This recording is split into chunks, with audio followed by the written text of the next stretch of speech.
Updates sa assistance ng DepEd sa mga apektado ng shooting incident sa Tacloban City ating pag-uusapan kasama si Dr. Malcolm Garma, Undersecretary for Operations ng Department of Education. Yusek Garma, magandang tanghali po.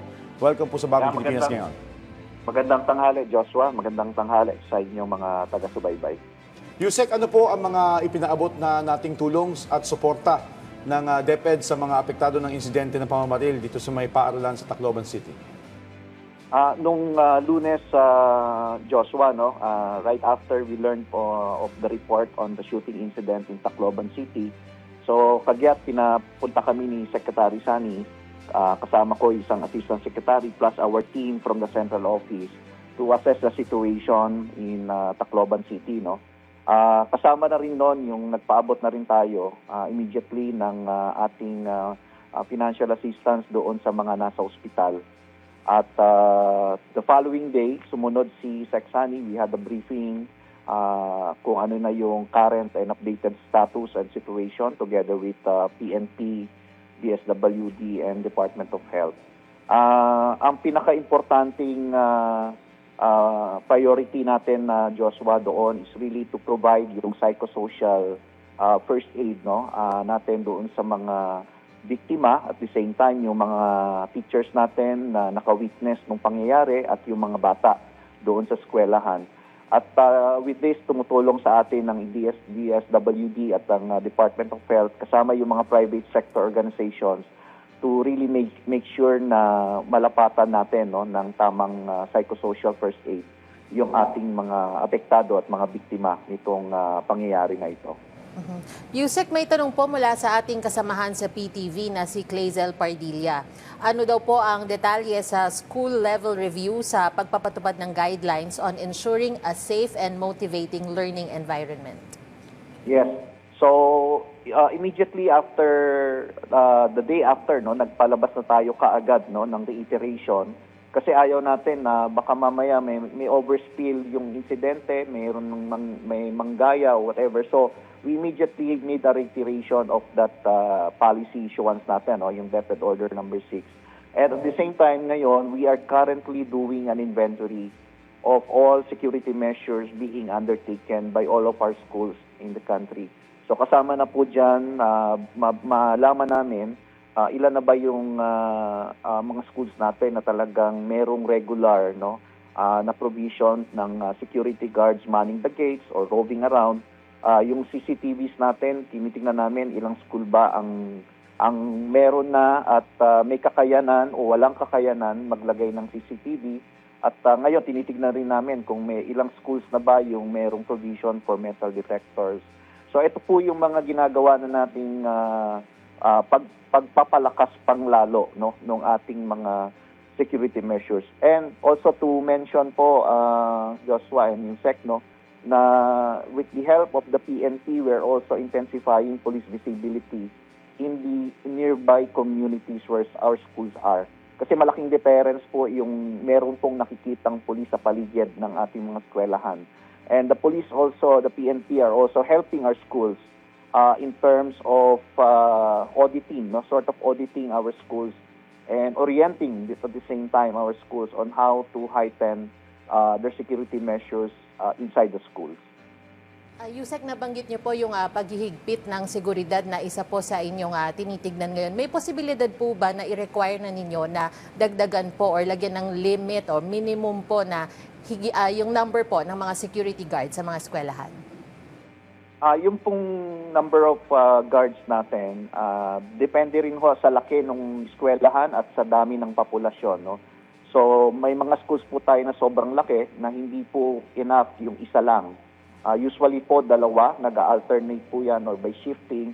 At yung iba po nagtatatlo pa in a particular shift, kasi kailangan po may nag-iikot din ho sa loob ng paaralan natin kasi hindi ho talaga makikita at makukover ng security guards manning the gate yung lahat ng nangyayari doon sa loob ng paaralan.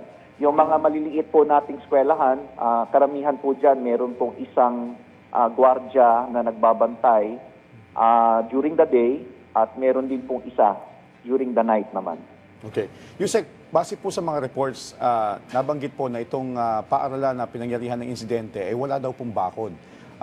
Although this is an isolated incident po, are we gonna be requiring yung mga eskwelahan ay bakuran na para at least maiwasan na maulit yung ganitong insidente na makapagpasok ng mga armas sa loob ng paaralan? Meron naman hong bakod yung San Jose National High School. Ang problema lang ho, medyo mababa. Kaya ho natalon. So, in fact, dito sa school na ito, when we made our initial assessment, meron hong gwardiya sa gate. They are doing bag search. Meron po silang CCTV.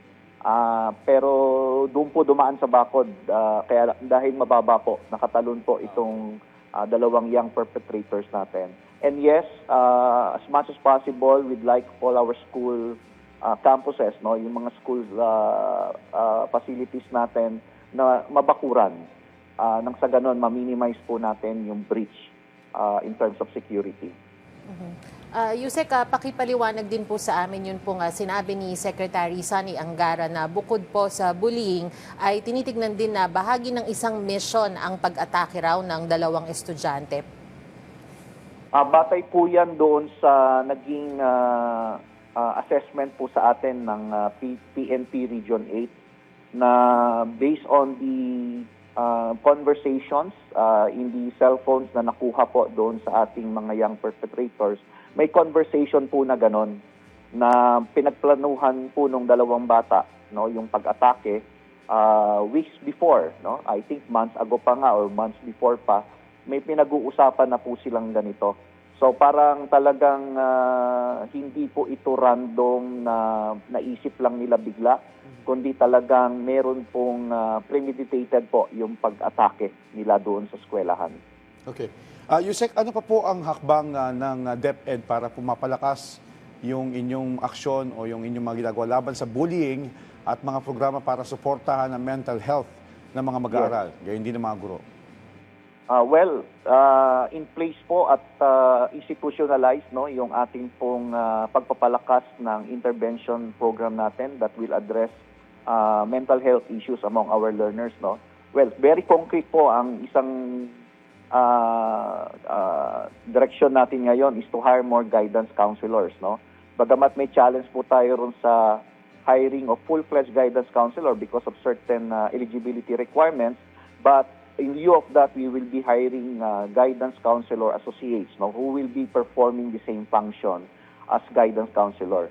So, kasi po ang nakita namin, importante ho na merong nakakausap yung ating mga mag-aaral at na ilalabas yung kanilang saloobin. At ito po yung isa sa magiging tutok nitong ating mga guidance counselors or even teachers who are trained, no, to provide counseling, na sila po ay maging maging kumpiyansa, no, yung magkakaroon ng kumpiyansa yung mga mag-aaral natin na kausapin sila upang sa ganun po ay mailabas nila yung kanilang mga naiisip, yung mga kanilang saloobin. So we think that pagka mas open ang expression, ang communication sa loob ng eskwelahan, mas mami-minimize or mami-mitigate natin yung mga violence, no, na maaring naiisip na nilang gawin. But because of counseling, baka hindi na nila ituloy.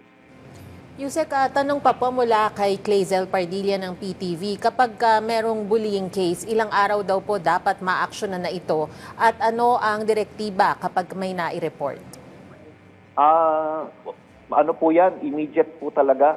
As soon as malaman ho ng teacher, malaman ho ng counselor, or even malaman, for example, ng mga kaklase, kailangan i-report agad. Iproseso agad ano ang nature of the bullying. At ito po ay ma-i-report, mapatawag po agad ang mga magulang. At titignan po yan, i-assess po nila kung ano yung possible intervention that must be undertaken by the teachers and even among the parents. Ano yung dapat gawin ng magulang? Kailangan ilayo ang mga bata, paglayo-layuin kung kinakailangan upang wag karoon ng interaction. So all of this happening at the same time and as soon as possible, ma-resolve po natin yung bullying case in a school. Okay. Yusek, hingin rin namin yung inyong pananaw. Sunod po dito yung tanong ni Clazel Pardilla na hinimok daw po ng National PTA ang DepEd na palakasin pa ang mga PTA para makapag-intervene sa bullying cases. From your perspective, paano po sa tingin ninyo makakatulong ito? Yeah, in fact, kasama ko po yung kanilang presidente kanina when we were interviewed by Unang Hirit. So doon po namin narinig, no, at nakapagpaliwanag at palitan ng paliwanag kung gaano ho kaimportante ang role ng magulang. Alam ho natin na hindi ho lahat ng oras ay nasa paaralan ang mga bata, ang mga mag-aaral natin.